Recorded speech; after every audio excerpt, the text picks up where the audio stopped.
പാലക്കാട് കോട്ട മൈതാനത്തെ തണൽ മരങ്ങൾ അനുമതിയില്ലാതെ മുറിച്ചു മാറ്റിയതായി പരാതി. വനംവകുപ്പിന്റെയോ നഗരസഭാ ട്രീ കമ്മിറ്റിയുടെയോ അനുമതിയില്ലാതെയാണ് ഈ മരങ്ങളൊക്കെ മുറിച്ചു മാറ്റിയത്. 24 എക്സ്ക്ലൂസീവ് വിവരങ്ങളുമായി നിഖിൽ പ്രമേശ് അഭിപ്രായം കേൾക്കാം.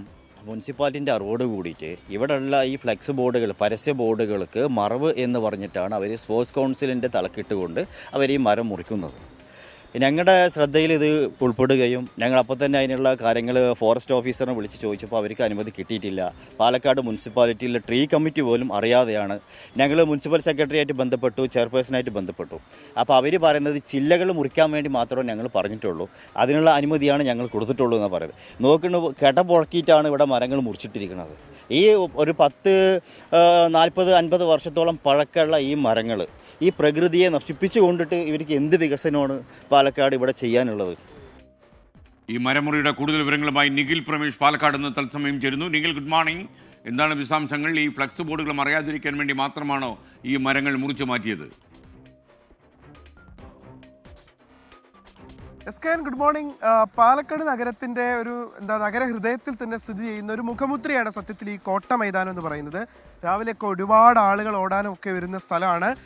ഉച്ചയ്ക്കാണെങ്കിൽ ഇവിടെയുള്ള തൊഴിലാളികളൊക്കെ, നഗരത്തിൽ ജോലിക്ക് എത്തുന്ന തൊഴിലാളികളൊക്കെ ഒന്ന് വിശ്രമിക്കാൻ വരുന്നത് ഇവിടേക്കാണ്. ഇവിടെ ഒരുപാട് തണൽ മരങ്ങളൊക്കെ ഉണ്ട്, അതിൻ്റെ ചുവട്ടിലൊക്കെ വന്നിരിക്കാൻ പറ്റും. ഇതിനോട് ചേർന്ന് രക്തസാക്ഷി മണ്ഡപത്തിൻ്റെ അവിടെ ഇരിപ്പിടങ്ങളൊക്കെ ഉണ്ട്. അപ്പോൾ അവിടേക്കൊക്കെ ആളുകൾ വന്ന് ഇരിക്കാറുണ്ട്. ഇവിടെ അപകടകരമായ വിധം ചില മരങ്ങളുടെ ശിഖരങ്ങൾ ഇങ്ങനെ വീഴുന്നുണ്ടെന്നും അത് മുറിച്ചു മാറ്റണമെന്നും ഇവിടെ ഓടാനൊക്കെ വരുന്ന ആളുകൾ ആവശ്യപ്പെട്ടിരുന്നു. ഉടനെ തന്നെ നഗരസഭ അത് മുറിച്ചു മാറ്റാനുള്ള തീരുമാനം നൽകി, അത് കരാറും നൽകി. എന്നാൽ കരാറുകാരൻ ചെയ്തതാകട്ടെ ഇങ്ങനെ പല മരങ്ങളും പൂർണ്ണമായി മുറിച്ച് നീക്കുന്ന സാഹചര്യമുണ്ടായി. ഈ ശിഖരങ്ങൾ മാത്രം മുറിച്ച് നീക്കാനാണ് അനുമതി നൽകിയതെങ്കിൽ ഈ പൂർണ്ണമായി മരങ്ങൾ മുറിച്ച് മാറ്റുന്ന ഒരു സാഹചര്യമാണ് ഉണ്ടായിരിക്കുന്നത്. ഇത് തത്വത്തിൽ ആരും അറിഞ്ഞിട്ടില്ല എന്നുള്ളതാണ് ഏറ്റവും വിചിത്രം. നഗരസഭാ ഓഫീസ് ഇവിടെ നിന്ന് നമുക്ക് നോക്കിയാൽ തന്നെ കാണാൻ കഴിയും. അതായത് ഈ കോട്ട മൈതാനത്തിന്റെ നേരെ അഭിമുഖമായിട്ടാണ് നഗരസഭാ ഓഫീസ് ഉള്ളത്. അവിടെയുള്ള ഉദ്യോഗസ്ഥരോ ചെയർപേഴ്സണോ സെക്രട്ടറിയോ ആരും ഈ വിവരം അറിഞ്ഞില്ല എന്നുള്ളതാണ് ഏറ്റവും വിഷമകരമായിട്ടുള്ള കാര്യം. ഇതൊക്കെ നോക്കൂ, എത്ര വർഷങ്ങൾ പഴക്കമുള്ള മരങ്ങളാണ്. അതായത് പതിറ്റാണ്ടുകൾ പഴക്കമുള്ള ഈ മരങ്ങളൊക്കെ മുറിച്ചു മാറ്റിയിരിക്കുകയാണ് ചെയ്തിരിക്കുന്നത്. അവരോട് പറഞ്ഞിരുന്നത് ഇതിൻ്റെ ശിഖരങ്ങൾ മാത്രം മുറിച്ചു മാറ്റാനാണ്. എന്നാൽ മരം ഒന്നടങ്കം ഇവിടെ മാത്രമല്ല, ആ ഭാഗത്തേക്കെല്ലാം തന്നെ സമാനമായിട്ടുള്ള സാഹചര്യമുണ്ട്. അപ്പോൾ ഇതിൽ കുറ്റക്കാർക്കെതിരെ നടപടി വേണമെന്നുള്ള ആവശ്യമാണ് ഇപ്പോൾ പാലക്കാട്ടുകാർ ഉന്നയിക്കുന്നത്. ഇതിലൂടെ നടക്കുന്ന ആളുകളൊക്കെ അടക്കം അവരെ സംബന്ധിച്ചിടത്തോളം ഒരു വലിയ തണലായിരുന്നു ഈ ഭാഗമൊക്കെ. ഇവിടെ പൂർണ്ണമായി മുറിച്ച് നീക്കിയിരിക്കുകയാണ്. എന്തായാലും കുറ്റക്കാർക്കെതിരെ നടപടി വേണമെന്നുള്ളൊരു ആവശ്യമാണ് ഇപ്പോൾ ഉന്നയിക്കുന്നത്.